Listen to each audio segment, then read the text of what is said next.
It's very much about self-directed learning. So if we want learning to be sustained, if we want the changes to be sustained, the person has to know, how do I take responsibility for this? How do I reflect on whether or not this is working? How do I seek feedback?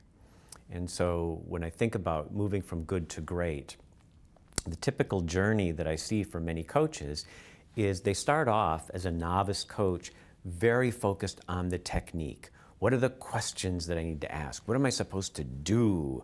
What are the procedures that make sense?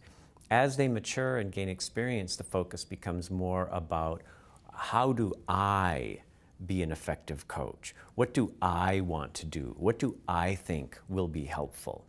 And as they move on in that journey towards mastery and expertise, they start thinking more and more fundamentally about, who is this person? What do they need? Where will they get started? And how will they sustain it? And much less about, what's my role?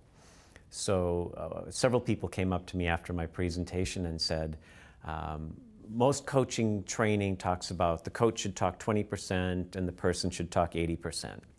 I said, in practice, it usually looks like the coach is talking 50-50 or 60-40. You were like 5%. They talked 95% of the time. You asked very few questions, very simple questions, and yet they really learned a lot.